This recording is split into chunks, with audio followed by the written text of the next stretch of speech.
Hi friends, ఈరోజు mini వ్లాగ్లో నడుము లూజ్ ఆధారంగా హై నెక్ బ్లౌజ్కి చెస్ట్ లూజు షోల్డర్ మెజర్మెంట్ ఎలా తీసుకోవాలి మినీ వ్లాగ్లో చూద్దాము.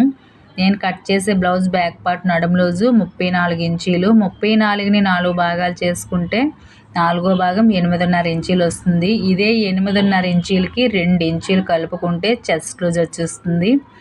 చెస్ట్ లూజ్ని 2 భాగాలు చేసుకొని రెండో భాగానికి 2.5 ఇంచీలు యాడ్ చేసుకుంటే ఫుల్ షోల్డర్ మెజర్మెంట్ ఈజీగా వచ్చేస్తుంది. హై నెక్ బ్లౌజులు కట్ చేయాలనుకున్న వారికి ఇది సింపుల్ ఈజీ అయిన ట్రిక్ అనమాట. కొత్తగా నేర్చుకునే వారికి చాలా బాగా యూజ్ అవుతుంది. ఫుల్ షోల్డర్ మెజర్మెంట్ ఎంతైతే వస్తుందో చంకదింపు కోసం కూడా సేమ్ అంతకే మార్క్ చేసుకొని 1.5 ఇంచి మనం చంకలో తీసుకొని డ్రా చేసుకోవాలి. ఇలా మీకు నెక్స్ట్ మినీ వ్లాగ్లో అయితే నేను ఫ్రంట్ ఎలా కట్ చేసుకోవాలో చూద్దాము. ఈ మినీ వ్లాగ్ నచ్చినట్లయితే లైక్ చేయండి. Thank you for watching.